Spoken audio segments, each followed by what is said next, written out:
Saludos cordiales seguidores de mi canal Greco-Romano, Historia y Total War. Bienvenidos, estamos una vez más acá con un invitado, en esta ocasión Helenismanía. Es un gran divulgador en Instagram. Digo desde ya, al comenzar está el enlace de su cuenta en la descripción. Y bueno, ¿qué tal? ¿Cómo estás? ¿Cómo te encuentras hoy? Bueno, pues con mucho trabajo, porque ya me gano la vida con la historia, que es un verdadero privilegio, no todos podemos decirlo. Y claro, un trabajo duro, pero alguien tiene que hacerlo, el de profesor de las nuevas generaciones. Y bueno, eso ha hecho que mi tiempo en Instagram pues haya reducido bastante y tal, pero siempre seguiré. De momento tengo intención de seguir divulgando, quizás a un ritmo más lento, pero bueno, no me voy a rendir a estas alturas. Y sobre todo gracias por invitarme, sabes que para mí es un honor y más hablar de este tema, ¿no? Que es el helenismo oriental, que soy un poco el encargado de difundirlo en lengua española, así que Sí, estoy así con esa tarea. eres el abanderado de los helenismos orientales en español. Sí. Bueno, antes de comenzar a hablar bueno, entrar en materia, ¿no? Como tal en este tema, me gustaría saber Mm. qué fue lo primero que te llamó la atención de la historia y cuándo fue esto. ¿Cómo fue tu proceso al iniciarte en la historia? Pues es una pregunta que quizás me la has hecho y podría estar todo el directo hablando de eso. Sí que te voy a decir que la vocación por la historia que yo tengo es absoluta desde que era un niño pequeño, desde que tengo uso de razón. Ya desde siempre me encantó leer, me encantaban los cuentos, un poco la imaginación, tenía mucha imaginación y entonces con la historia me di cuenta que era descubrir eso, historias que en realidad sí que ocurrieron, ¿no? Y eso me fascinó desde el principio. Y como sé que me ibas a hacer esta pregunta, he traído una cosa que es un recuerdo muy bonito. Yo a esto estaba hace 20 años en casa de mi abuela. Allí no había internet, ella me cuidaba y claro, como me aburría, pues me empecé a leer esto. Esto debió tocar en un periódico hace 20 años. Y son una serie de láminas, cada una de una época. Y te voy a mostrar una cosa muy curiosa, porque es un poco como que yo estaba destinado al helenismo oriental, ¿no? Si te Ujú. fijas, a ver si está aquí la de Alejandro, que seguro que tiene que estar. A ver. No puede faltar Sí, bueno, Alejandro. aquí Mm, está Alejandro, ¿ves? Cada lámina venía y había unos mapas y tal, y unas imágenes, ¿no? Y eso, recuerdo que siempre lo tuve yo en la cabeza. Y de hecho, cuando te vas a la de la India, te aparece una de un Buda, y vosotros aquí no lo leéis, pero ahí pone un ejemplo de influencia helenística en el arte llamado de Gandhara, no sé qué. ujú. Esto, yo tuve siempre el recuerdo, porque esto se perdió, vamos, en la noche de los tiempos, pero siempre tuve las imágenes en la cabeza de tanto verlas. Y cuando falleció mi abuela hace unos pocos años, pues que fui ahí a escarbar los libros y a quedármelos, me encontré con esto y de hecho, pues cuando leí esto del Buda de Gandhara y tal, detrás de lo de Alejandro, solté una carcajada porque era ya directamente ya el destino total, está destinado totalmente a conectar Grecia y a conectar la India desde que tengo uso de razón, vaya, desde el primer recuerdo. Pues muy interesante. Me recuerdas también un poco a mi pasado, ¿no? De niño, en la casa de mis abuelos, mi tío tenía una gran biblioteca y habían muchos libros ilustrados. Aunque él era de ciencias, de matemática, física, estas cosas, tenía también muchos libros de historia. Y yo veía todo aquello y me fascinaba, ¿no? Con esa estética que tienen los antiguos, tan elegante, tan interesante, tan única, y que no tenemos nada parecido hoy en día. Entonces, ¿No? te fascinó la India desde un comienzo. Bueno, no exactamente desde un comienzo, sí que me atrajo especialmente. Bueno, siempre me llamó la atención, siempre me llamó la atención esto de los dioses tan extraños y eso, pero nunca le había prestado mucha atención. Pero a lo largo de mi vida sí que se había encontrado cosas que me habían dejado marca. Por ejemplo, la película de Alejandro Magno, que es una película bastante denostada, yo digo que me gusta mucho, no tengo vergüenza en decirlo, y me encantó ver ese encuentro, ¿no? Esa estética que tenían, me gusta muchísimo, aunque solo se vea unos minutos en la película. Y luego recuerdo el primer videojuego que tuve, que a lo mejor lo conoces o lo conoce alguna gente, que es el Prince of Persia 1. No sé si os acordáis de ese juego. Que Mm. al principio te infiltrabas en el palacio de un marajá indio y me acuerdo que me quedaba, porque claro, la PlayStation 2 fue un salto brutal de gráficos. Ahora nos parecen una birria, pero en aquella época ponerte con la cámara, mirar el escenario, las pinturas de las paredes y todo eso, me marcó. Y de hecho, el otro día me dio por ver un gameplay para recordar las cosas y solté una carcajada porque resulta que algunos relieves están basados en una estupa que podemos identificar influencia griega. O sea que es un poco lo que te digo. Ha habido como un conejo al que le han dejado zanahorias a lo largo de los años y al final de la carrera me las comí. Porque yo iba para contemporánea, o sea, en realidad la historia me gusta toda, de hecho Ujú. me he dedicado un poco a todo, he publicado de otras épocas, por ejemplo de Al-Ándalus he publicado un artículo, luego también me he dedicado sobre todo a historia de Filipinas, en lo que es el trabajo de material de archivo, de transcribir documentación, etcétera. Y bueno, la antigua pues me gustaba Alejandro mucho, pero no tenía pensado dedicarme a ello. ¿Qué pasó? Que bueno, pues al final de la carrera empecé a encontrar esto de Bactria, de la India y todo eso. Me empezó a fascinar y me dije, bueno, pues voy a hacer el TFG, que es el trabajo de fin de grado de esto, que me está gustando mucho ahora, y luego ya, pues me quito el gusanillo y ya me dedico a la contemporánea. Y no, y aquí me he quedado yo Ujú. y he recuperado la afición por los clásicos y etcétera, etcétera. O sea, puede decirse que te atrapó los estudios clásicos. Sí, sí, y de hecho, bueno, también viene de un gran desencanto. Eh, no creo mucho en el sistema educativo actual, y mira que soy profesor, Ujú. pero me faltó siempre algo en la vida y los clásicos me lo han dado. Yo creo que no sería la persona que no soy ahora si no fuera por haber estudiado los clásicos y haber seguido su ejemplo y en gran parte esa carencia que tiene la educación actual, yo me procuré una educación autodidacta basada en autores como por ejemplo Cicerón, ¿no? Mm. Que yo creo que tiene que estar en toda la formación de una persona, o con, por ejemplo, Meditaciones de Marco Aurelio, yo creo que es un libro que todo el mundo debería tener en su biblioteca. Y bueno, es básicamente eso. Mm. Claro, son enseñanzas para toda la vida y cuando pasan cosas negativas, por ejemplo, cuando fallece alguien, te acuerdas automáticamente de esos autores, te acuerdas de la ataraxia, ¿no? De Mm, no claro. perturbarse, o cuando te pasa algo bueno tampoco te vas a dejar llevar por una euforia desmedida, sino que vas a buscar ese punto medio que es tan interesante y que aparece reiteradas veces en todo lo que es la filosofía griega. ¿Y Mm. cuál sería tu personaje preferido? Yo intuyo que Alejandro, pero me gustaría ir un poco más allí. Pues no es Alejandro, ¿no? ¿No? No es Alejandro, ¿no? Si tuviese que quedarme con alguien, Ujú, sería con Heródoto, la verdad. ujú. Siempre he dicho yo que Heródoto es el primer mochilero de la historia, solo que la mochila se la llevaba el esclavo. Pero si no fuera por Heródoto, nuestro conocimiento de Egipto, de los escitas, que ahora te estás dedicando a eso en Instagram, o sea, ¿qué sería de la antigüedad sin Heródoto, no? Mm, Pero no ya solo lo que él nos dio, sino esa forma de que él tenía de viajar a un sitio, de preguntar, de buscar las fuentes.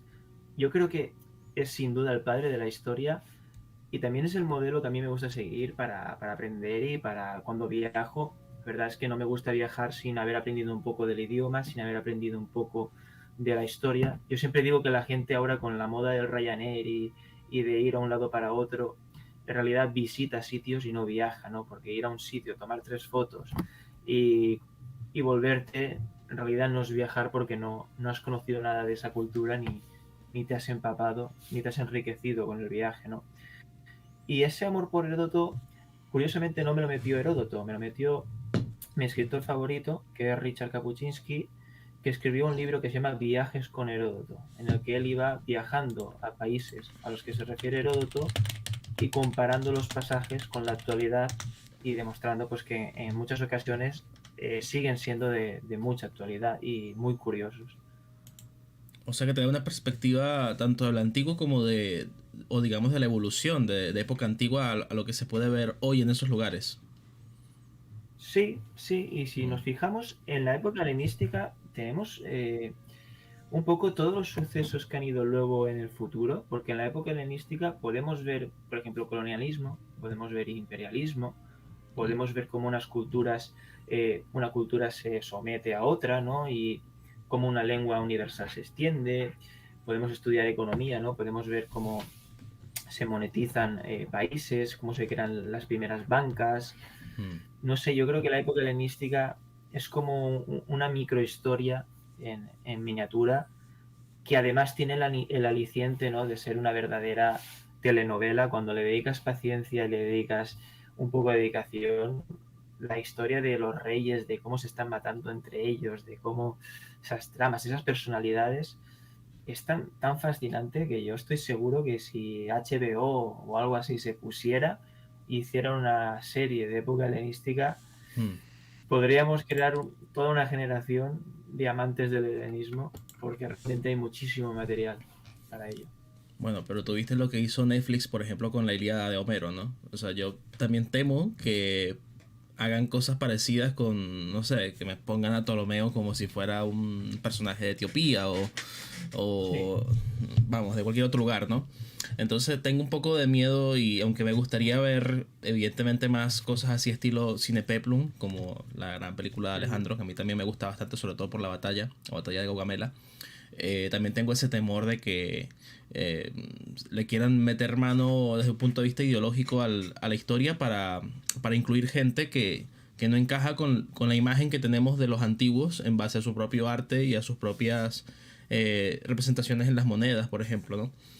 Sí. Y yendo un poco más a eso, lo que es el periodo helenístico, eh, vemos que hay una cantidad de imperios, una cantidad de reinos cuando se fragmenta Alejandro, o incluso podemos hablar también de los generales.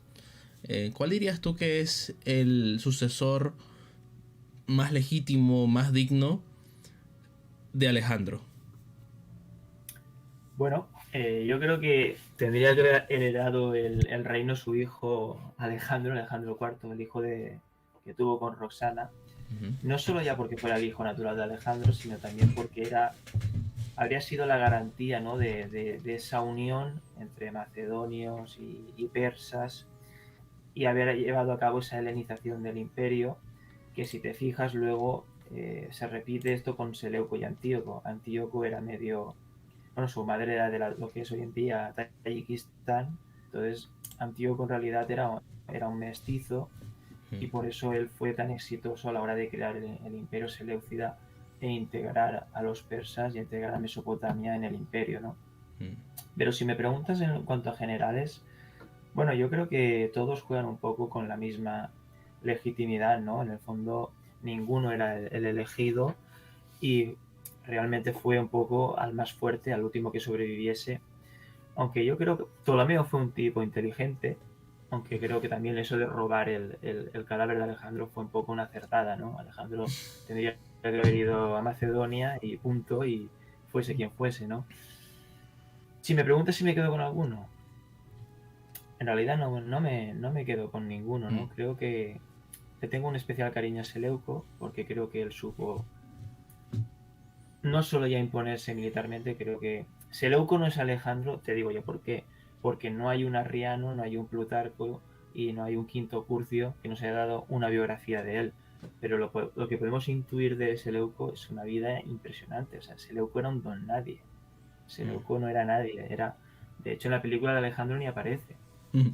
Porque Seleuco se fue con Ptolomeo, le dio un cargo de almirante, y luego con una banda de jinetes fue reclutando gente y tomó Babilonia, se alió con los babilonios, se hizo amigo de los babilonios, y allí está unos años de una guerra de guerrillas total, que al final acaba ganándose a pulso ser el rey. Y claro, luego funda Antioquía, que es una de las principales ciudades, no solo de la antigüedad, sino de la Edad Media.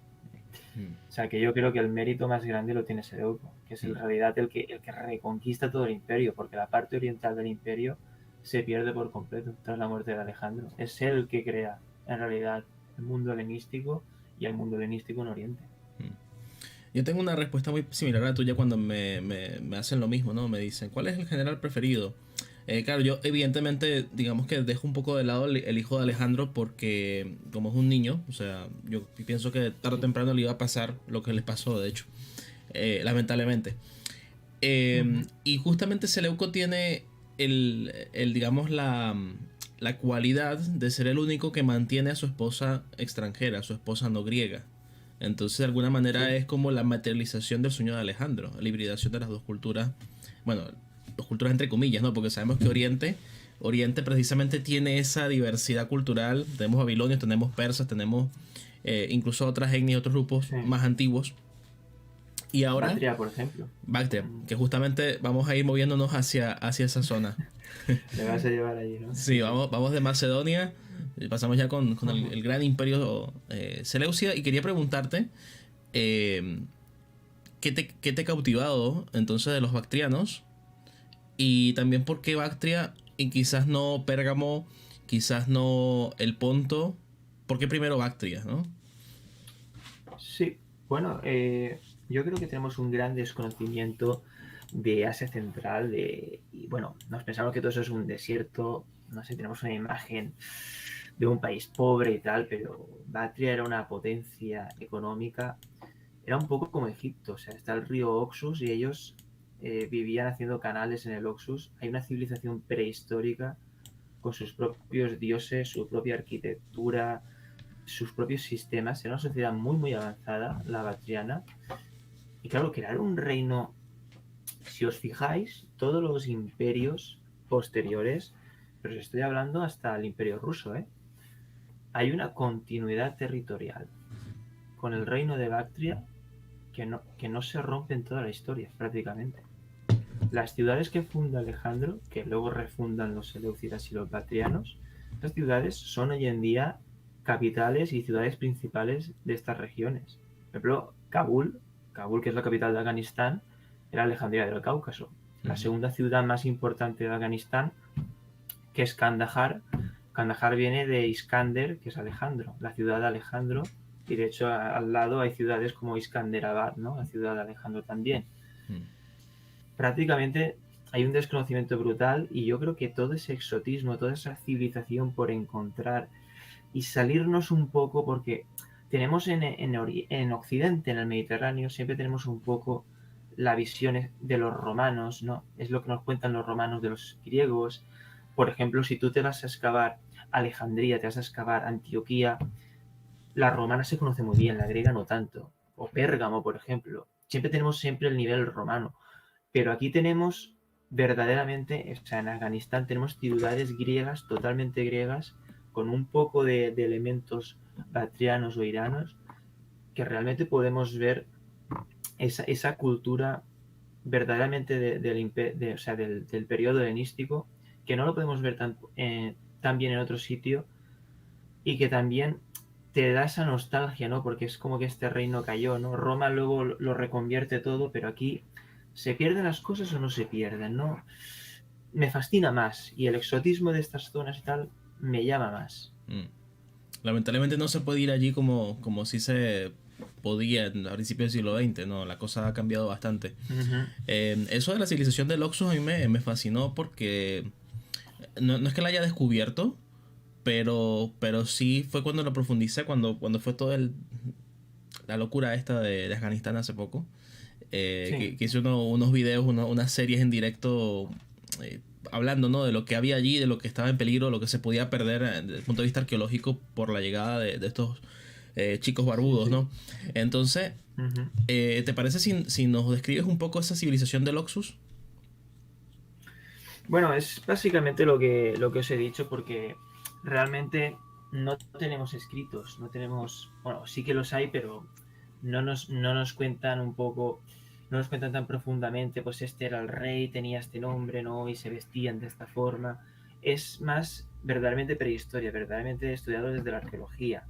Pero bueno, lo que podemos entender es esta Oxus, que es la frontera entre Asia Central y lo que es ya subcontinente indio y Afganistán, ¿no?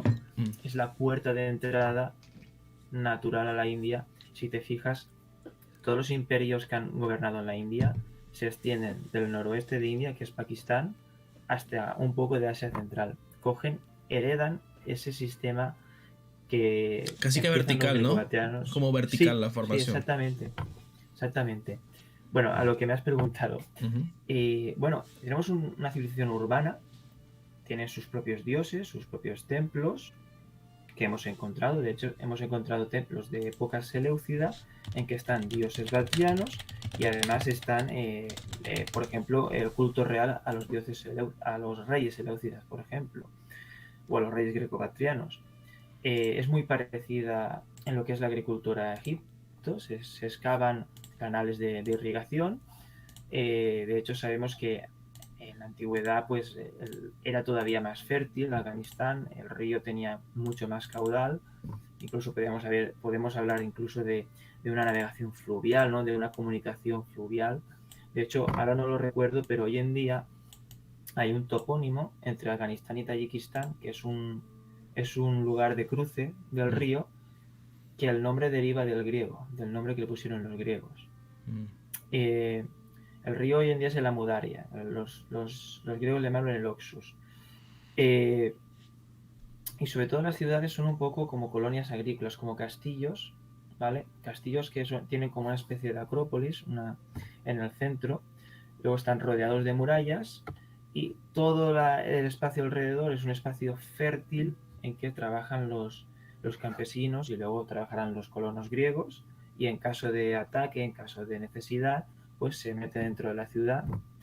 Y eso es una continuidad cultural que vamos a ver durante muchos siglos, y que los griegos no solo potencian, sino que también expanden y construyen muchas de estas ciudades, incluso los seleucidas.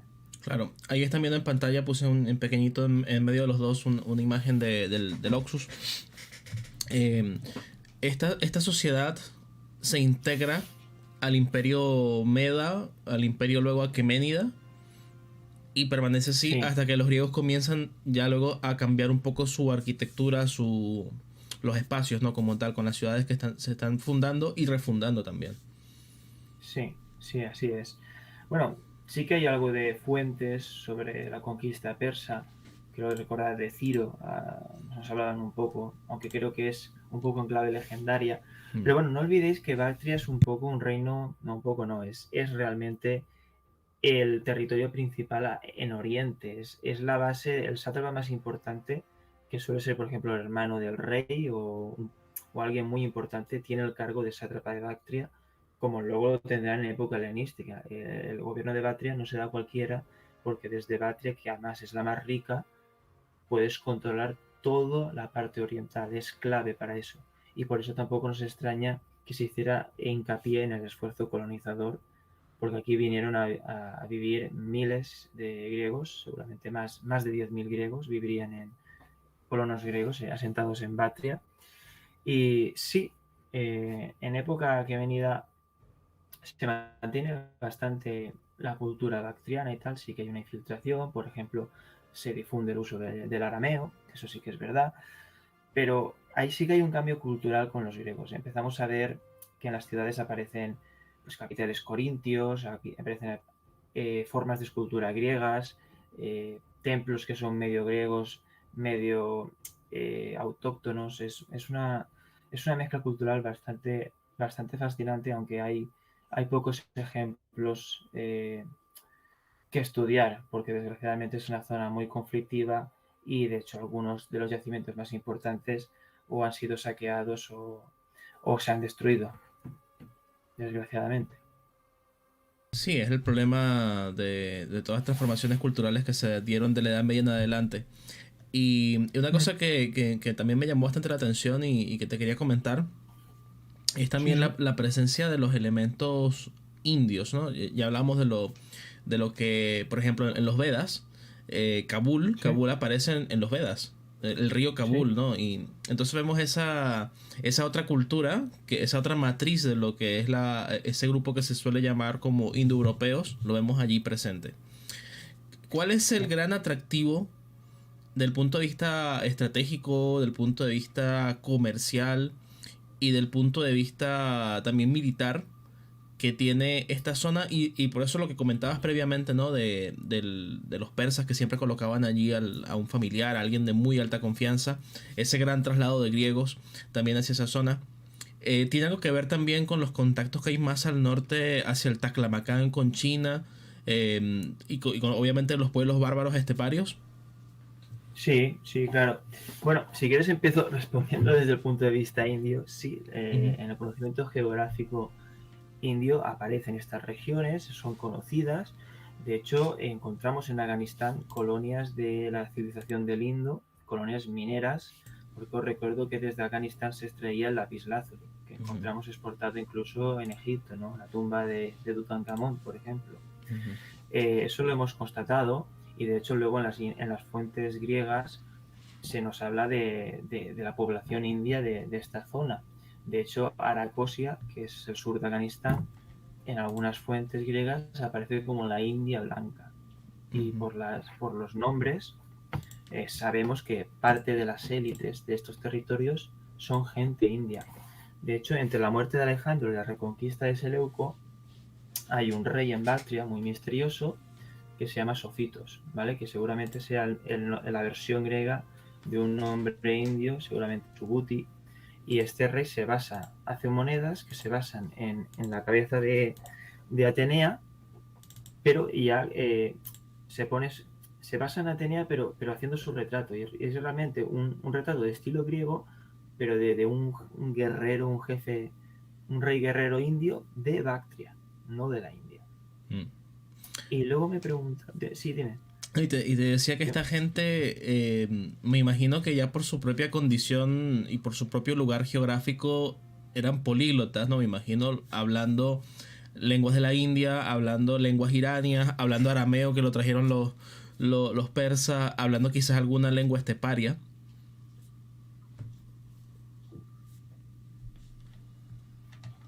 ¿Qué pasó? ¿Me Sí, escuchas? sí, Ah. es más, no las conocemos muy bien. Sí, ahora te escucho, antes no te escuchaba muy bien, pero Ujú, la pregunta te la he entendido. Sí, me comentaba sobre las lenguas. ujú, Ahí, por ejemplo, fue un académico indio, Bratindranath Mukherjee, el que descifró gran parte de estas lenguas, como por ejemplo el sogdiano, gracias a comparar de imperios posteriores como los Kushan, etcétera, que usan en sus edictos lenguas indias, el griego y lenguas de ellos, de escitas, logró descifrar muchas de estas lenguas, ¿no? Estas lenguas están activas, como tú bien dices, sobre todo se populariza el arameo, el uso del arameo, pero seguramente se hablasen una gran cantidad de lenguas y se pudiesen entender entre ellos en gran parte. Por ejemplo, los reyes indogriegos no lo tenemos claro, no podemos decirlo al 100%, pero es más que probable que pudiesen hablar sánscrito o práquito, porque de hecho no solo sus monedas están traducidas, sino por ejemplo conservamos un diálogo entre el rey Menandro y un monje budista, y claro, algunas palabras de griego de hecho aparecen luego en el sánscrito. Gracias a los indogriegos hay palabras que hoy en día forman parte del sánscrito que vienen del griego. Eso también hay que tenerlo en cuenta. Sí que hay una verdadera mezcla cultural. Porque es que además, al hablar en clave contemporánea, nos olvidamos de que antiguamente, en la edad antigua, no existían los países, no existían los estados-nación, como nosotros los entendemos. En época indogriega, los griegos llevaban allí 300 años. Se habían casado ya con mujeres indias, con mujeres iranias. Realmente son una parte más de la población ellos. No son unos extranjeros. Ellos, además, son gente que nunca ha ido a Grecia. Se sienten de allí. Se sienten bactrianos. Bueno, dentro de lo que cabe, cultura helénica, pero bactrianos e incluso indios. De hecho, en época romana encontramos inscripciones de budistas que hacen ofrendas en cuevas budistas que tienen nombre indio, pero son griegos, lo dicen claramente. Sí, una cosa que yo estoy imaginando también es en época de Alejandro llega esa primera generación, esa gente que se casa, que se queda, luego siguen llegando otros, y ya luego para época romana tenemos generaciones que han crecido allí. Y te quería preguntar por un elemento muy icónico y muy normal de la cultura griega y que se llevó al resto del mundo. Me han preguntado también gente, pero bueno, como tú eres historiador también, entonces quisiera que dieras tu perspectiva al respecto, y es el tema de los deportes griegos. ¿Cómo se hace el deporte? Sabes que por lo menos tenemos los Juegos Olímpicos, los Nemios, las Pitias, son deportes para griegos, ¿no? Son deportes panhelénicos. Pero en un contexto ya oriental, exótico, donde tenemos iranios, indios, etcétera, etcétera, ¿cómo se vive esa faceta allí? Pues me alegro que me hagas esta pregunta, porque de hecho en la ciudad hay una ciudad bactriana que decimos que se llama Ai-Hanum, que es el nombre del yacimiento porque no tenemos el nombre con seguridad. Bueno, ahí hay un gimnasio totalmente griego, de hecho creo que es, si no el que más, uno de los gimnasios más grandes de la antigüedad, ¿vale? Ahí hay la estatua, por ejemplo, del maestro, epítetos délficos, inscripciones de los alumnos, y sí que vemos en la ciudad, en esas inscripciones, que hay gente de las élites, hijos de bactrianos, que son altos funcionarios, que seguramente recibieron una educación griega. Tenemos en la India, encontramos, ahora recuerdo, una inscripción escrita en Kharoshthi, que es una escritura que se usó en lo que hoy en día es Pakistán, pasada del arameo. Tenemos un atleta indio que se llama Menandro, en época posterior a la indogriega. Tenemos también gente que tiene nombres dobles, que tiene nombre indio y tiene nombre griego, o al revés. Realmente hay una mezcla cultural muy sorprendente. Y claro, una educación griega no podemos olvidarla, es que son reyes griegos. Es que aunque no tengamos a nadie que nos diga hicieron esto tal y tal y tal, es que la educación de un rey griego, de una persona de la élite griega, no se puede entender sin obras como la Ilíada, sin el deporte, etcétera, etcétera. Por narices tuvo que estar. Y tenemos pruebas, aunque, bueno, pequeñas y tal, pero las tenemos. Por ejemplo, encontramos papiros de Aristóteles en Bactria, por ejemplo. Me preguntabas más por el deporte. No te puedo decir mucho más, porque no tenemos más pruebas, pero sí me acordaba de eso. Tenemos un gimnasio espectacular, que además tiene un reloj solar que encontramos, que ese reloj solar creo que tiene influencias indias, creo haber leído, aunque lo hicieron los griegos, y tenemos el caso en la India de atletas indogriegos. Uh-huh. Sí, no, evidentemente no se puede profundizar mucho por lo que hemos comentado previamente, ¿no? Que es una zona conflictiva, o sea, me imagino que las últimas excavaciones arqueológicas serias se habrán hecho, vamos, al siglo pasado, ¿no? O sea, no hay nada reciente. Sí, bueno, en Afganistán acabamos en los 70. En Pakistán sí que estamos excavando, de hecho están excavando una misión italiana desde hace ya unas décadas, una ciudad indogriega que es Bacira, que es el actual Barikot, que la fundó Alejandro y luego la refundan los indogriegos. Y es el principal yacimiento que hay hoy en día. Y hay cosas sorprendentes, por ejemplo, se ve que en el barrio de las élites, donde viven los ricos, viven tanto indios como griegos, y esos indios están aprendiendo a escribir griego, algunos tienen nombres mezclados con griegos, así que hay una verdadera aculturación como la hubo en otros estados helenísticos como el Seleucia, ¿no? En que las élites de Mesopotamia pues también adoptan nombres griegos, dioses griegos y en gran parte la educación. Sí, me parece muy importante todos estos datos que estás arrojando porque muchas veces se tiende la imagen un poco errada y también un poco sesgada de que supuestamente los griegos eran como que la cumbre y ahí eso era impenetrable y lo demás eran casi que castas que estaban por debajo. En lo que tú estás comentando, evidentemente afianzado en muchísimo estudio, es que era mucho más diverso y había élite tanto local como élite griega, evidentemente.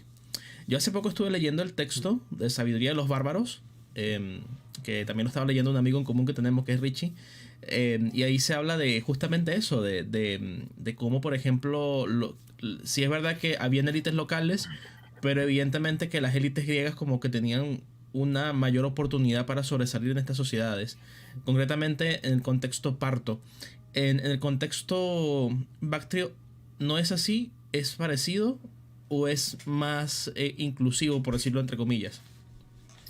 Bueno, el caso de Bactria y India es necesariamente más inclusivo por la sencilla razón, una de que los griegos están aislados, tenemos el muro parto, vamos a decir, por tanto no reciben un influjo poblacional continuo griego y claro, el mestizaje está a la orden del día y por otro lado, se me ha ido lo que te estaba diciendo, me preguntabas sobre...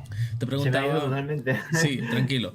Te preguntaba acerca de, a propósito del libro, La sabiduría de los bárbaros, Sí, donde se menciona cómo, sí. por ejemplo, hay un grupo de griegos dentro del Imperio Parto Ah, que vale. Vale, escalan vale, sí. mucho, que llegan a posiciones muy altas y que si era Sí, más inclusivo en el caso bactriano.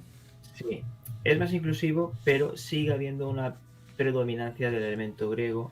Por ejemplo, en la ciudad de Hanun que te he dicho, en las inscripciones vemos muchos funcionarios que son bactrianos, pero sí que los altos cargos suelen tenerlos solo los griegos. Y no tenemos tampoco ningún rey ni ningún indicio de que algún rey se casase con alguna bactriana o con alguna india. Parece que con griega solo. Entonces, en mayor parte que otros estados, porque obviamente no solo es que no tuviese tanta población, es que sin el acuerdo con esas élites no podían gobernar, si no. Y también, pero sí que se ve que los griegos, ser griego es un privilegio. De hecho, la arqueología lo ha visto. En la arqueología, cuando hemos encontrado, excavado casas de griegos en las afueras de las ciudades bactrianas, en esos terrenos agrícolas, hemos visto como esas casas son más grandes que la de los bactrianos. Además, por ejemplo, tienen baño, que la de los bactrianos no tienen, por ejemplo. Y sí que da la impresión de que a una familia de colonos griegos se le adjudicaría a algunos sirvientes, a algunos esclavos o criados bactrianos para que le ayudasen a trabajar esos lotes de tierra que otorga el rey. Claro, o sea que podríamos decir entre comillas que hay una especie de clase terrateniente griega. Sí, sí, Mm, totalmente. ya, perfecto.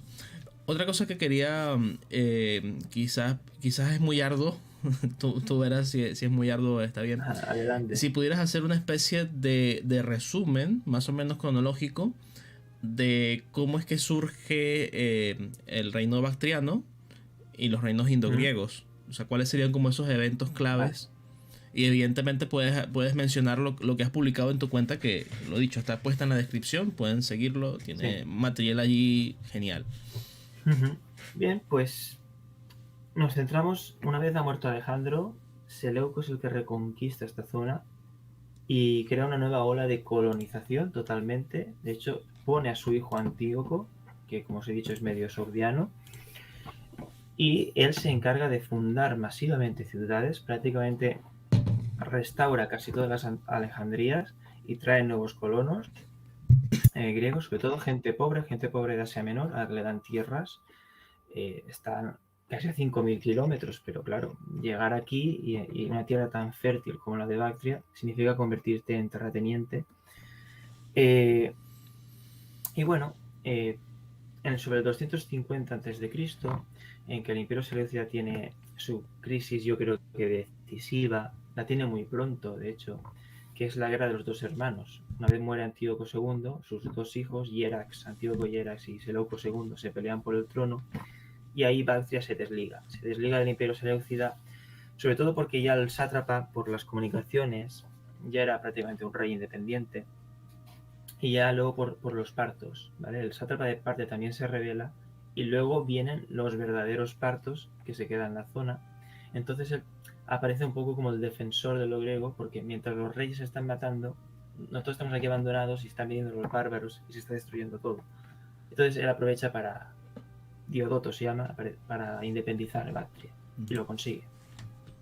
Y luego, pues con el reinado de Antíoco III, el Seleucida, él va sobre el 206, asedia Bactria, lleva una gran campaña contra Bactria para intentar someter de nuevo el reino y decide no hacerlo. Decide no hacerlo porque él piensa, es que si invierto más tiempo aquí y más recursos aquí, lo que voy a hacer es debilitar tanto Bactria que luego ni lo voy a poder mantener y luego los nómadas van a tomar fácilmente este territorio. Y lo que hace es llegar a un acuerdo. Voy a llegar a un acuerdo.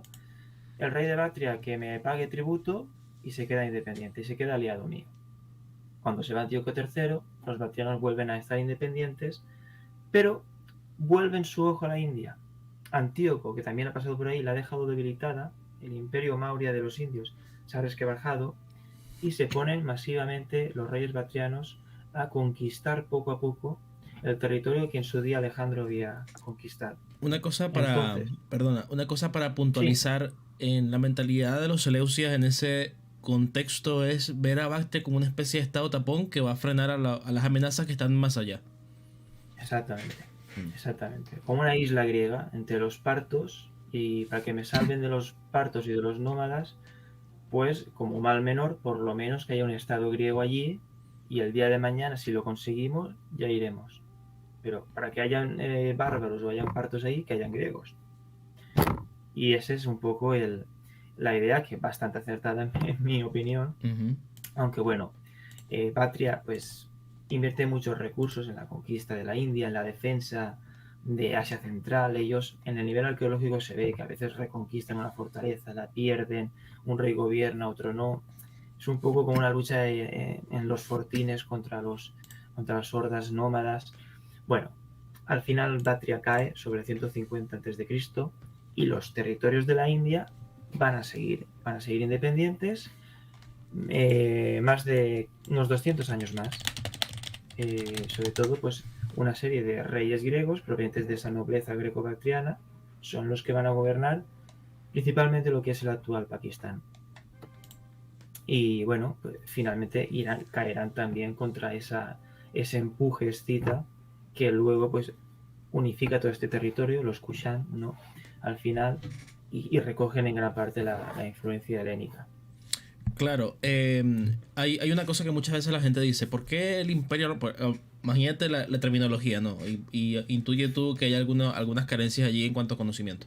Dicen, ¿por qué el Mm. imperio romano no salió con los indogriegos para ir contra los partos? ¿Qué responderías tú ante esto? Pues mira, te voy a decir dos cosas. En la Biblia, sí, creo que es en la Biblia, En la Biblia o en una referencia, no me acuerdo dónde, aparece que Marco Antonio envió una embajada a la India. Ujú. Y Octavio también. Y de hecho Octavio recibe una embajada india y la carta está escrita en griego. Se la manda a Antioquía. O sea, Ujú. los indios hablan griego todavía. Y no os olvidéis, ¿dónde quiere enviar Cleopatra Cesarión? A la India. Mm. No es casualidad. Es un poco una reserva, es decir, si el día de mañana yo avanzo contra los partos, toda la parte oriental, estos tipos, sean griegos o sean escitas helenizados, que es lo que fueron, le pueden hacer pinza a los partos. Entonces sí que es una idea interesante, aunque las comunicaciones eran, bueno, bastante modestas, no llegaron a mucho, pero esa idea, por las pocas fuentes que tenemos, parece que sí que se contempló. Claro, pero estaríamos hablando de un imperio romano tratando de establecer diálogos con indios, ¿no? Indios que hablan griego, no con los reinos indóriegos como tal, ¿no? Porque los indóriegos creo que Claro, desaparecen cuando, o sea, está la en República el todavía. 10, en el 10 después de Cristo. Ah, ya. Entonces estamos hablando ya de imperio romano, época Sí, de Octavio. sí. Aunque bueno, cuando hablamos de Roma, realmente el Egipto romano, el Egipto de Octavio, es una continuación de los Ptolomeos. La gente todavía habla griego y de hecho en las fuentes indias aparece claramente eso. Cuando vienen los romanos a la India, en época de Augusto, o sea, a los 20 años de caer Cleopatra, lo dicen claramente que son griegos los que están viniendo, Mm, ¿sabes?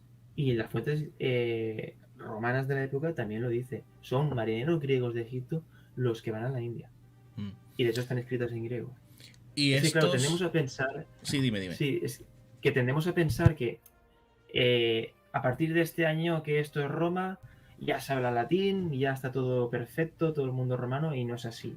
Mm, Roma funciona muchas veces como con estados clientelares, fue aculturizando poco a poco, y Roma en realidad es una confederación de estados, de ciudades que aceptan la soberanía y la ley romana y se van aculturizando poco a poco.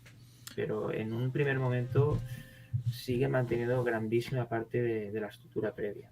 claro, y el oriente romano hablaba griego, o sea, todo lo que es la Sí, zona sí, sí, oriental. sí, sí, totalmente. Y este otro pueblo que también mencionaste hace poco, los tocarios, el Imperio Kuchan, ellos también tienen documentos en griego. Ellos son una especie como de escitas, pero también de indios. ¿Cabe Sí, la posibilidad de que sean los seres que menciona Plinio? sí. Bueno, en realidad ellos no es que hablasen griego como tal. Ellos lo que hicieron fue adoptar el alfabeto griego para escribir el bactriano. De hecho, Mm, le añaden letras al alfabeto griego.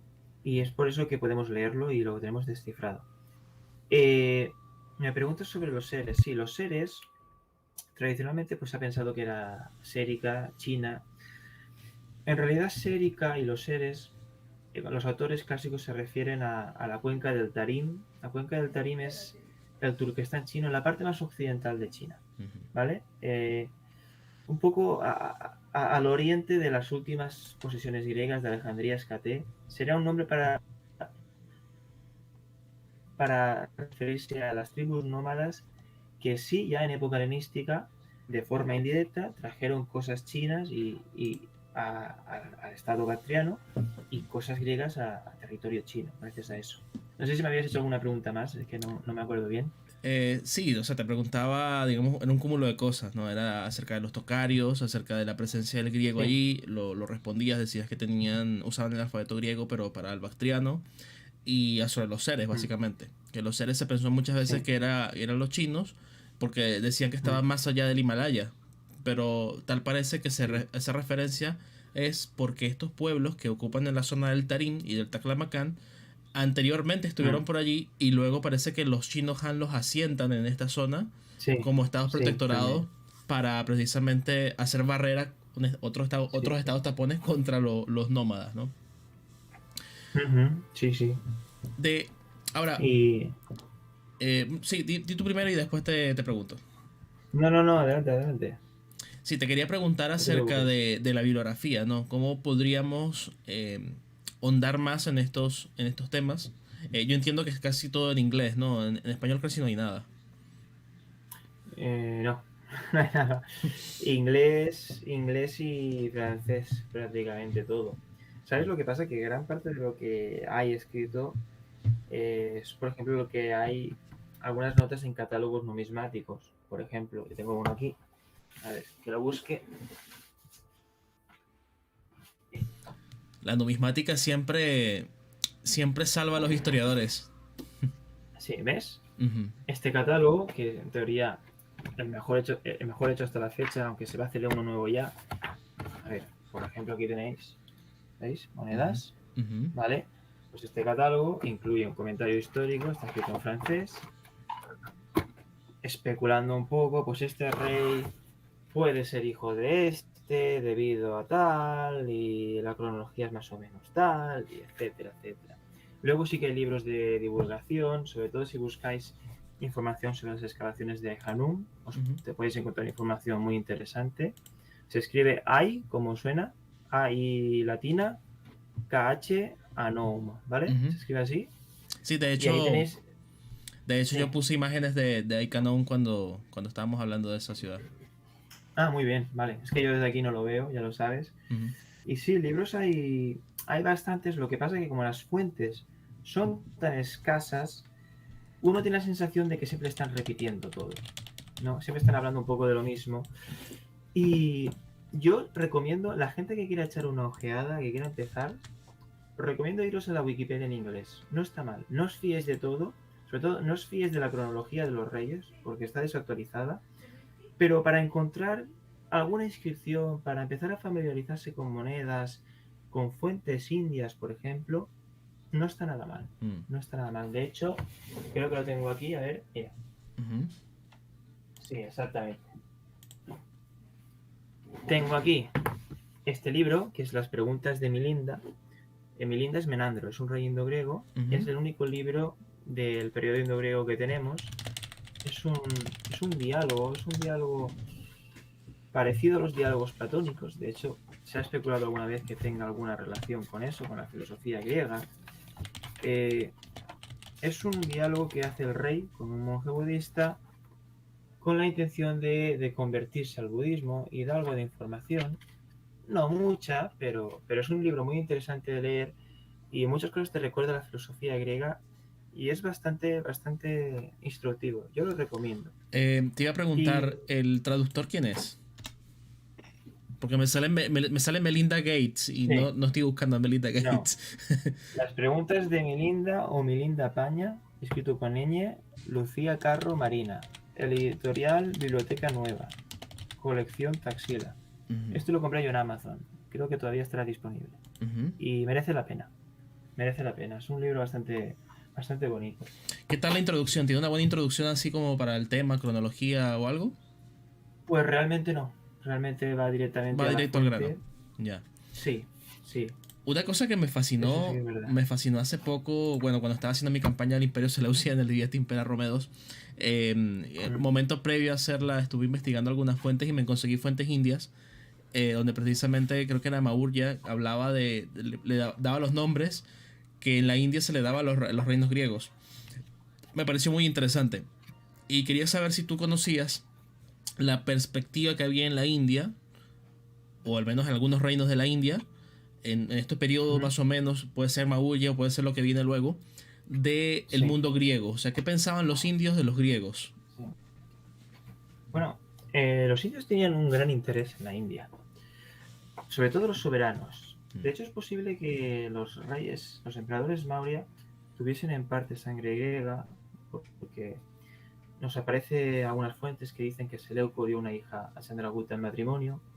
Yo no creo que sea verdad, sí que os te lo digo, porque en las fuentes indias no aparece. No aparece otra mujer como esposa de Chandragupta y yo creo que de haber sido así hubiese tenido más importancia. mm. Pero bueno, sí que hay exploradores griegos que ya en época temprana van a explorar la India. De hecho, hay uno Tesias, ¿no? que va... Tesias es de época persa. Mm, Hablo de Diodoro de Samos, por ejemplo, ujú, y no recuerdo el nombre ahora de... Sí, creo que es de Diodoro. que se perdió por la India y de hecho el emperador lo llevó a la corte y le ayudó a volver a Grecia.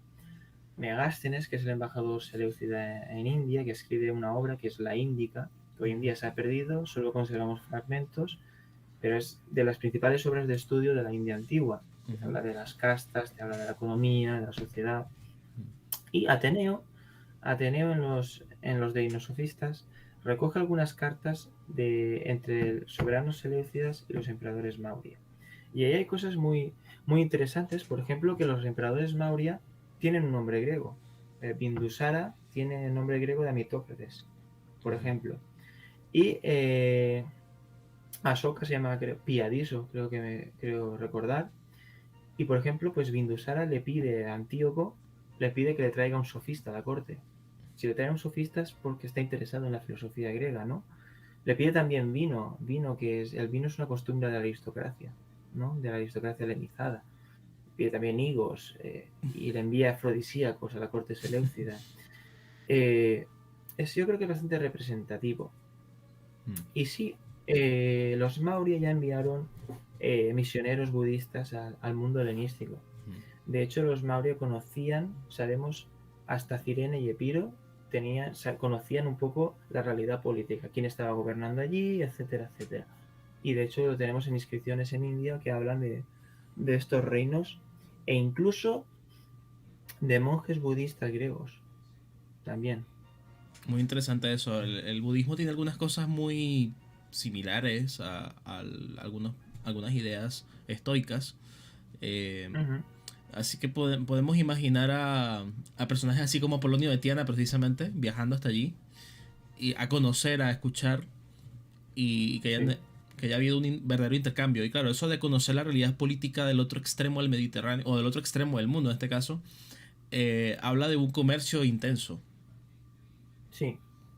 Sí, de hecho en Egipto, en Alejandría, lo dicen claramente y además lo hemos encontrado arqueológicamente. Hay una comunidad importante en Alejandría y en los puertos del Mar Rojo de bactrianos y de indios. Hemos encontrado estatuas de Buda de culto doméstico, de indios en Egipto, y en sus casas inscripciones en lenguas indias como el brahmi.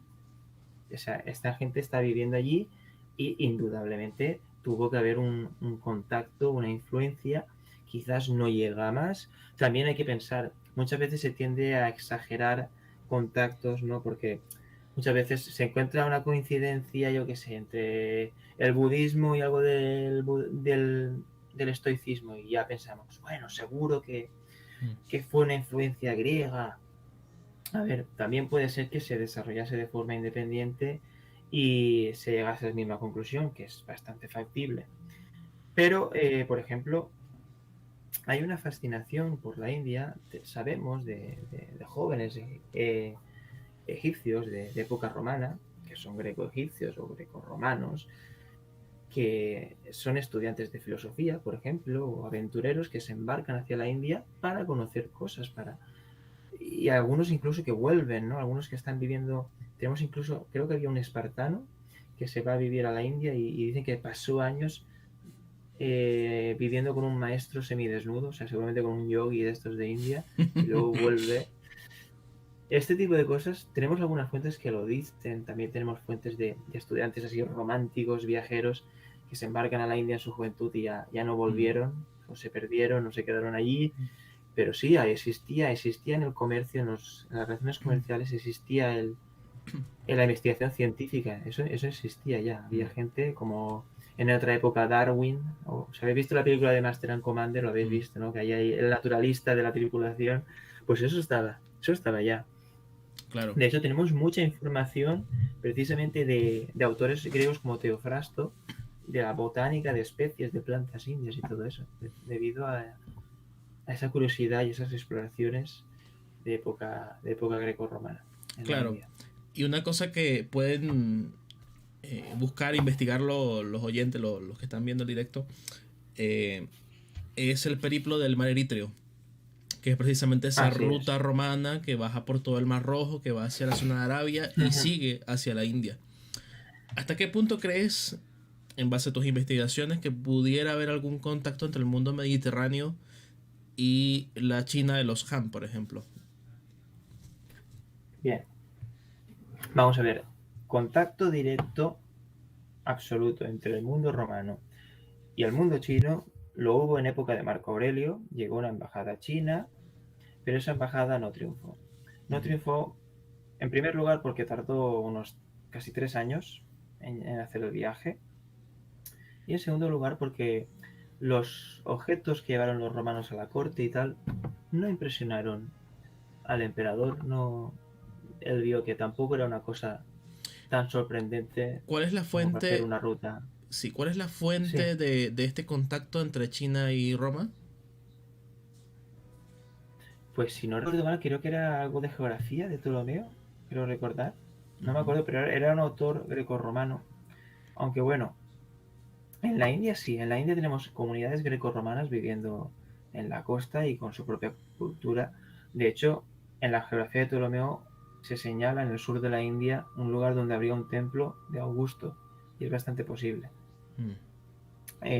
Y de hecho los romanos llegaron a Tailandia, a la costa de Birmania y muchas más zonas, precisamente con ayuda de marineros indios que ya lo conocían. De esas Claro. comunidades aprenden unos de otros, y a veces un romano, en vez de volver a Egipto, dice, ah, no, pues me voy a quedar, me voy a arriesgar, y con estos indios que se saben ir a lo que es Birmania, voy a ir yo también. Mm. Y hay gente que hace matrimonios mixtos, por ejemplo, y se quedan allí. Claro. Verdaderas comunidades grecorromanas en India. Si alguien está perdido, estamos hablando del Indochina, estamos hablando cerca de Vietnam, cerca de Sí, Borneo, toda esa zona por ahí, Índico profundo.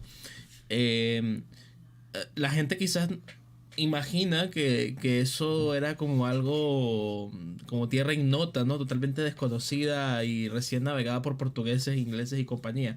Pero lo cierto es que en el mundo antiguo habían toda una serie de culturas tribales y no tribales, también habían reinos que prosperaban por toda esa zona y que comerciaban intensamente, con sus propios medios, ujú, evidentemente, con sus propios tipos de embarcaciones.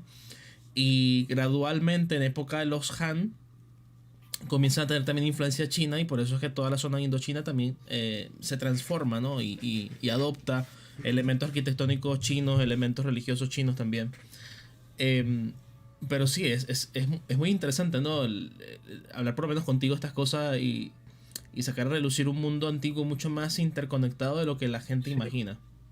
sí, sí. Bueno, y me gusta mucho eso que has dicho de los chinos, porque también nos podemos quitar un poco la idea eurocentrista, ¿no? Porque en la India evangeliza, vamos a decir entre comillas, Mm. todo lo que es Birmania, Tailandia, todo eso, todo el hinduismo que allí en Java, por ejemplo, lo llevaron marineros indios en época antigua que estaban comerciando a Mm. esa zona, ¿no? Entonces, es un poco hablar también de esa economía mundo, ¿no? De esa influencia cultural que es, en el fondo, llega a ser total, ¿no? Mm. Casi total. El comercio llega a ser prácticamente mundial, ya en época antigua. Hay una idea que a mí me gusta mucho que la recoge el filósofo Oswald Spengler. Él habla de las altas culturas, ¿no? Entonces tenemos, por ejemplo, en el Mediterráneo la alta cultura grecorromana, tenemos por la zona de Oriente Medio la alta cultura irania, ¿no? Persa, pártica, lo que fuera. Tenemos también ¿Mm? esa alta cultura india y tenemos luego una alta cultura china. Entonces, básicamente, siempre he dicho en varios directos, tanto jugando como con invitados, que China viene a ser a su parte del mundo lo que fue Grecia y Roma para el Mediterráneo. Sí, Es decir, un sí, sí. centro donde se culturizó y se le dio formas arquitectónicas, religiosas y demás a pueblos que inicialmente habían sido bárbaros. Y hay una pregunta que te quería hacer, que también se la quiero hacer a un sinólogo que estoy tratando de encontrar. Estoy buscando gente experta en China y también buscando gente experta en Irán y demás. Yo quería Ah, yo en saber... Irán te puedo enseñar. ¿Sí? De China no conozco, pero de Irán sí, luego te hablo y te Mm. digo. Bueno, la pregunta va a ser doble entonces. Yo quisiera saber, porque sabes que todos los pueblos antiguos tienen una cuota de etnocentrismo, ¿no? O sea, básicamente casi todos los pueblos antiguos parten de ideas mitológicas en las que se sienten el Sí. centro del mundo. Tenemos un concepto en Grecia que yo lo he explicado muy bien en mi cuenta de Instagram y con muchísimos ejemplos y por eso que estamos con los citas ahora, el concepto de bárbaro. Yo quería saber si en el mundo iranio y en el mundo indio tenemos un concepto similar o parecido. yo sé que en China hay uno, pero no sé cuál es. Eso que quiero preguntárselo al sinólogo. Entonces quería saber el contexto iranio y contexto índico. Pues iranio, si te soy sincero, no te lo sé decir. Creo que imagino que sí. Bueno, no te lo sé decir, no miento. No te sé decir la palabra y tal. Pero sí que, por ejemplo, cuando Alejandro entró en Babilonia, en las tablillas lo vemos que hay sacerdotes que enseguida le llaman rey y tal. De hecho, ponen explícitamente el macedonio, y luego los es igual. El Dursharru, que es el gran rey, tal, el macedonio. Y luego hay una reacción contra ellos. Incluso había una profecía que decía que Darío volvería y echaría a los griegos y conseguiría un botín enorme y empezaría una era de prosperidad brutal en Babilonia, que eso pues no pasó. Pero otra persona te podrá contestar mejor, pero van por ahí los tiros. Seguro que la hubo, porque ahora recuerdo eso. Y me gusta mucho que me preguntes lo de la India, porque precisamente los indios llamaban bárbaros a los griegos. En la mayoría de las fuentes indias que tenemos hablando de los griegos se llaman emlexas.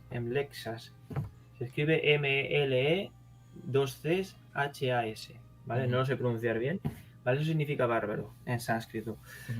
Y dicen que los griegos son una banda de animales que lo saquean todo, que destruyen los templos, que están ahí bebiendo vino siempre, tal, que no respetan el sistema de castas. O sea, los griegos son, de hecho, hablan del Kali Yuga, ¿no? La era de las calamidades que la inician los griegos cuando vienen a conquistar y todo eso. O sea, y luego es curioso porque con el paso del tiempo los griegos se van introduciendo en el sistema de castas y de pasar a llamarse bárbaros, y hay gente que les llama a algunos kshatriyas, guerreros, o incluso pues de una casta inferior, de una casta superior, se indianizan, vamos a decir.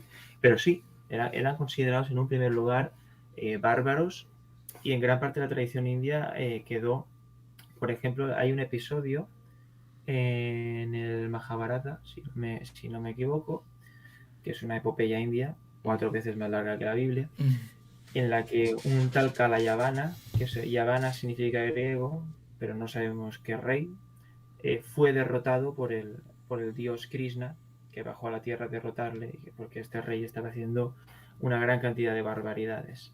Entonces van por ahí los tiros, sí. Pues bastante interesante. Te voy a pedir, porque como a veces sabes que el audio a veces no puede ser del todo perfecto, te voy a pedir que cuando puedas hagas publicaciones de esto en tu cuenta de Instagram, que creo que no la he visto hasta ahora, ¿no? Vamos, puede ser algo así como sí, el concepto de barbarie en la India, y a propósito de los griegos y todo esto, que de verdad que está muy interesante, pues, porque te comento por qué específicamente. Hay gente que tiende a decir, no, lo que pasa es que los europeos, porque son esto, son lo otro, bla, bla, bla, bla, denigran a otros pueblos, etc. Pero en realidad es algo que pasaba en todas partes del mundo antiguo. Todas las culturas, claro, sí, incluso hoy en día, ¿sabes?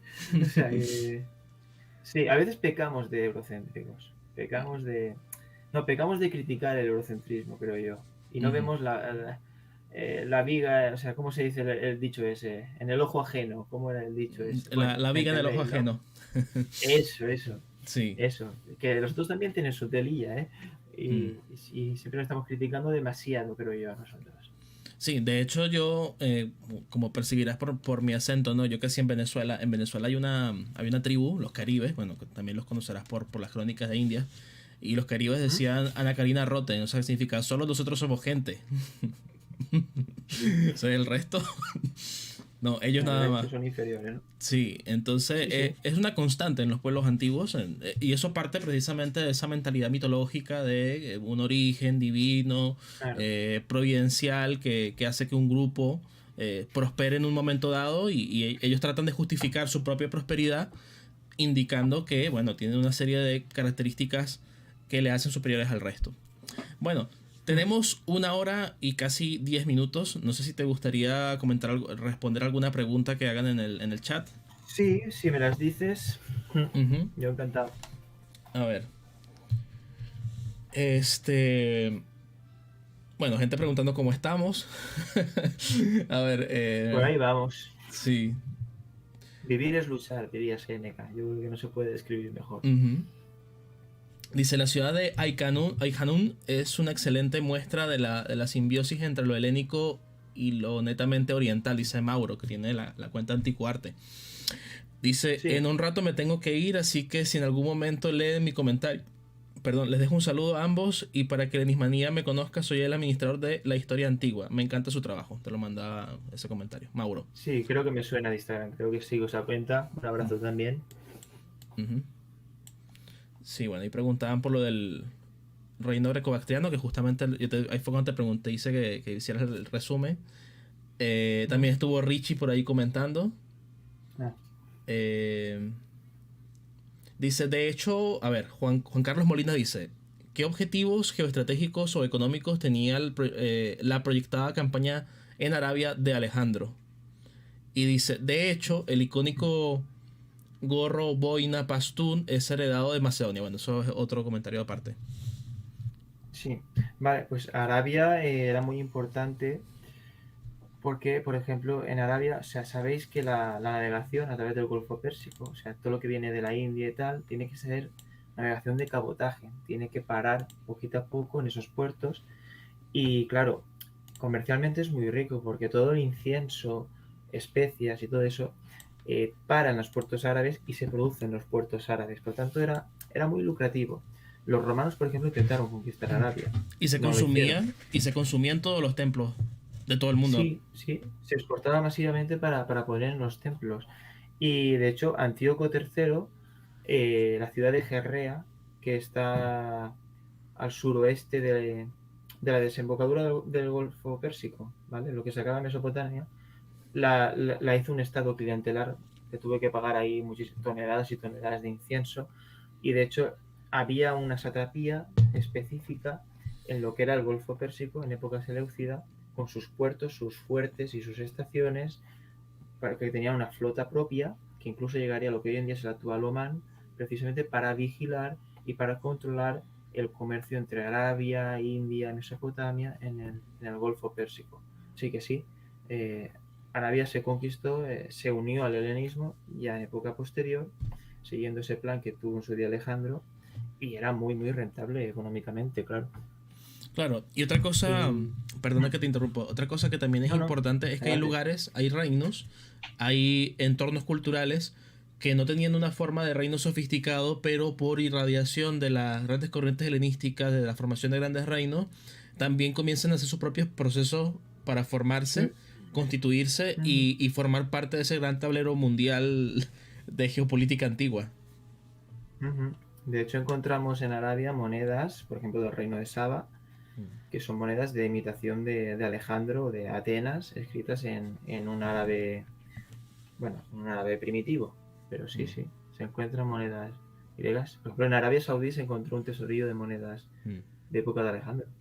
Y yo recuerdo también el sincretismo entre deidades grecorromanas y árabes. Por ejemplo, hay una diosa que creo que se llama Alal, si no me equivoco, que se No la sincretizaba con conozco, Atenea y se representaba tal posible. cual como Atenea. Eso sí que lo he visto monedas en Arabia de imitación de Atenea. Ujú. Pues puede tener relación eso. Sí. Dice Bruno González, hola a todos, llegué a tiempo, o sea, sí, llegó hace tiempo porque fue una de las primeras cosas que preguntaron. Eh, Dice, bueno, la verdad en España, Hispanoamérica ya nadie le tiene fe al sistema educativo y que solo pasan la historia especial, la antigua, como si no importara. Bueno, yo me acuerdo cuando Es estaba verdad. en el colegio, historia antigua era básicamente una mínima parte que se vio como en un mes, más o menos.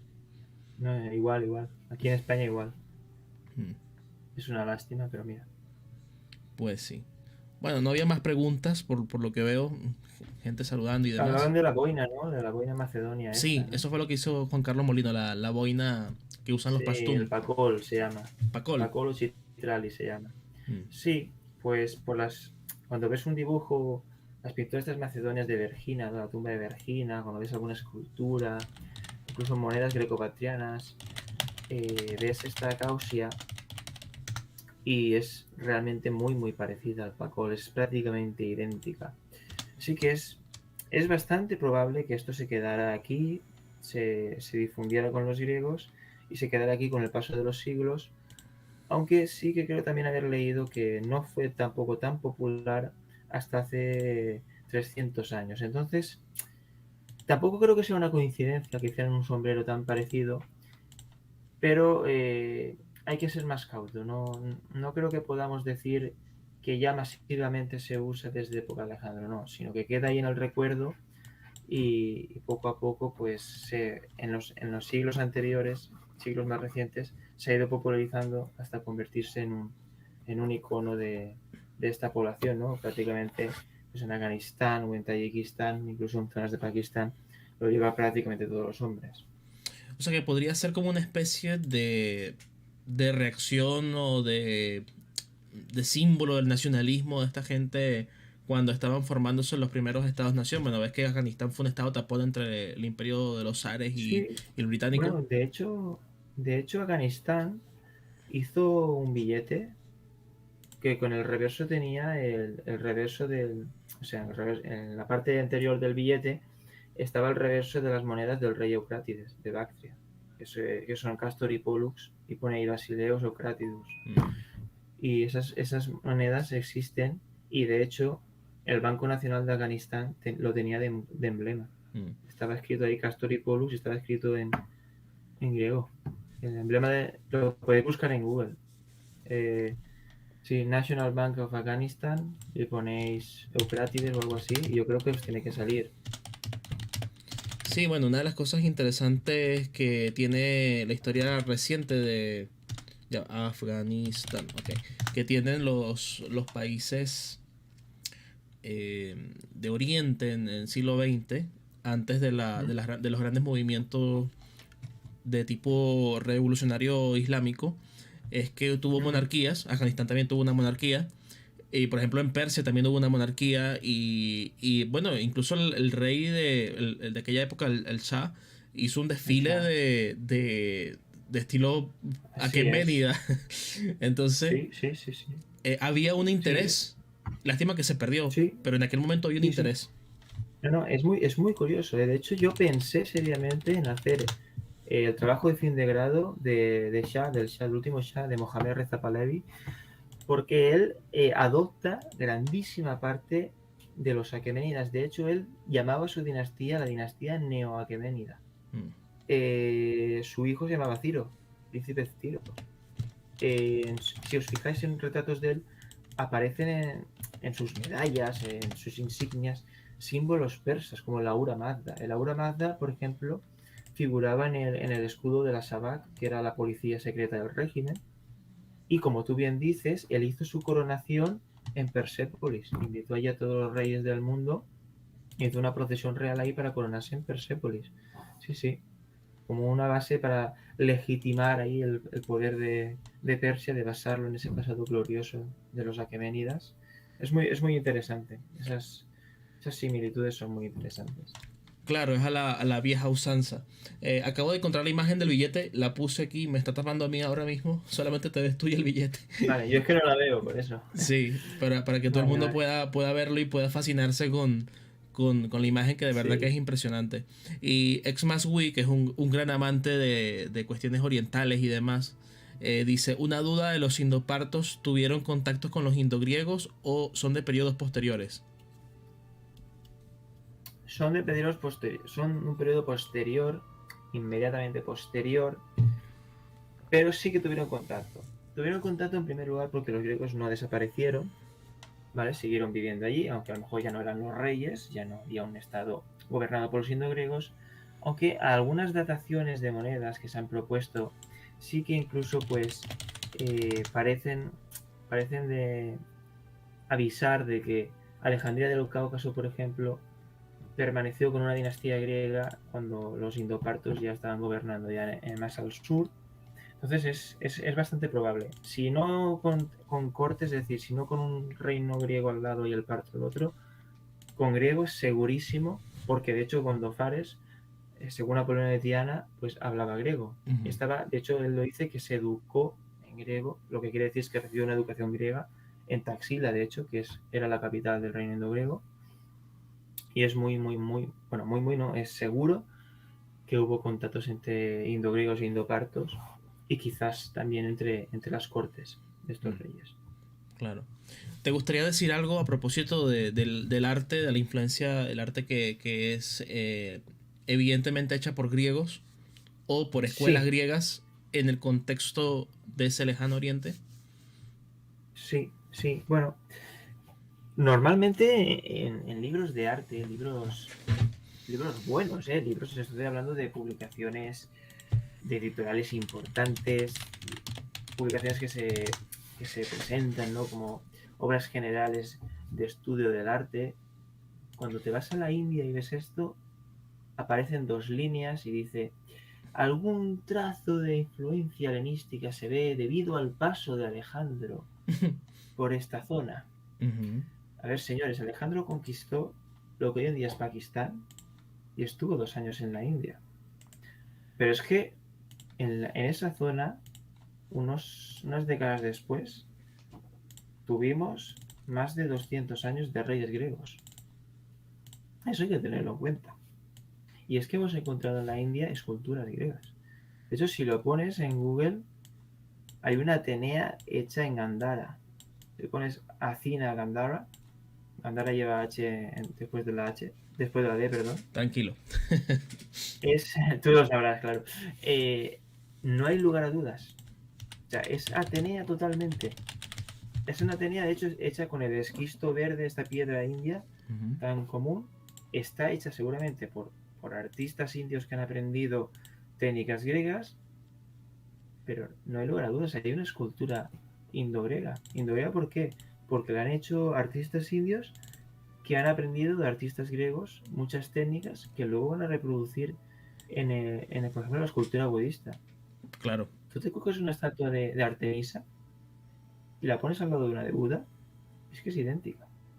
El pelo, la forma del pelo con el moño aquí, esa trepanación de los cabellos, es Mm. idéntica. El tratamiento de la ropa es un himation griego, Sí. totalmente. Pero es que más allá, es que la forma de representar a Buda no se le representaba, Mm. no se representaba a Buda. Pero los griegos solo entienden los dioses de forma antropomórfica.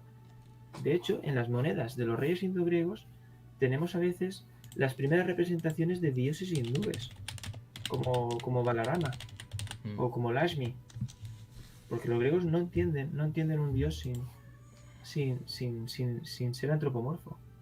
Y de hecho, por ejemplo, en Mathura, que es una ciudad en el centro norte de la India, que no tenemos muy claro si fue indogriega o no, hay una estatua de Hércules, un Heracles. Mm.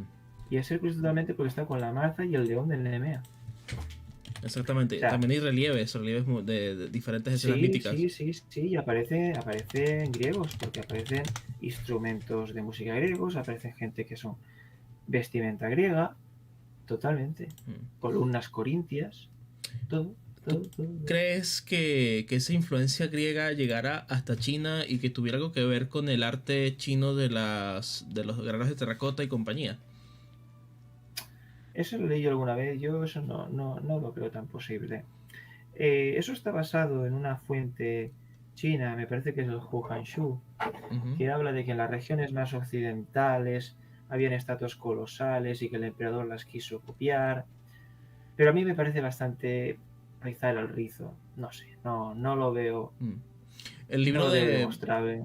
el libro de Han Chu, para quien no lo sabe, es el libro de Han, ¿vale? Son como crónicas. Eso fue lo que yo consulté para hacer mi tema de que los romanos nunca llegaron allí en plan Santiago Posterguillo, ¿no? ¿Sabes? La legión perdida y pollas en vinagre. Sí, Y es que no leo novelas. claro, lo que pasa es que yo tuve que leer la fuente china y la busqué Sí, en Baidu, que es el Google chino, y traducirlo al español para poder ver exactamente lo que decía allí de esos soldados que tenían sí. el escudos como escamas de pescado. Pero sí. Bueno, tenemos 1 hora 24. Tú me dijiste 1 hora, nos estamos pasando. Sí, sí. Mañana Eh, a ver quién me levante. sí. Mañana a ver quién le da clase a los niños. Me encantaría que volvieras al canal. Y Eh, yo me gustaría seguir, pero si no, mañana voy a morir. Sí, precisamente por Sí, sí. eso. Me encantaría que volvieras al canal para quizás hablar algún tema que consideres que haya quedado pendiente, para Sí, promocionar alguna serie que quieras hacer en tus publicaciones de Instagram, alguna cuestión que quieras hacer sí, en sí, particular. sí. Lo coordinamos y te pasas por acá, ¿no? Pues yo te tomo la palabra y cuando tú me digas, volvemos a quedar. Ujú. Y otro día, lo que tú quieras, Egipto, Seleucidas, lo que te quieras. Exactamente. ¿Sí? Bueno, unas últimas palabras que te guste, que te gustaría decir acá. Pues simplemente agradeceros a la gente que lo ha visto todo o que ha visto fragmentos y que luego lo va a ver. Deciros que, bueno, agradecértelo a ti también y deciros que, como siempre, que me queréis seguir, podéis preguntar cualquier cosa y yo, si tengo un post de esos, lo busco, os lo mando y tal cual, que yo siempre estoy a disposición de la gente, de quien me quiera, se quiera interesar por mí, ya lo sabéis y nada, que os espero que os haya gustado y cuando veáis esta charla se puede hacer informal con alguien que me lo pida, yo encantado si está el tiempo y nada, pues espero que os haya picado un poco el gusanillo del helenismo oriental. Poco a poco ya vamos creando escuela. Así Ujú. que nada, un placer, un abrazo muy fuerte a todos desde España y nos seguimos viendo. Y yo esperando que saques un libro algún día para rellenar ese vacío que hay, ¿no? De falta de Sí, información del sí, tema. sí. Bueno, muchísimas gracias por haber estado acá en este directo. De verdad que me lo he pasado muy bien tocando Yo este también. tema, que para mí tiene algunas lagunas, algunas cosas que desconozco porque evidentemente no tenemos tantas fuentes como de otros. Espero que Sí. les haya gustado. Si es así, recuerden like, compartir, etcétera, etcétera. Y que Zeus Salvador esté con todos ustedes. Nos veremos en otro directo en breve. Julio César en la Galia, en la campaña. Gracias. Bueno,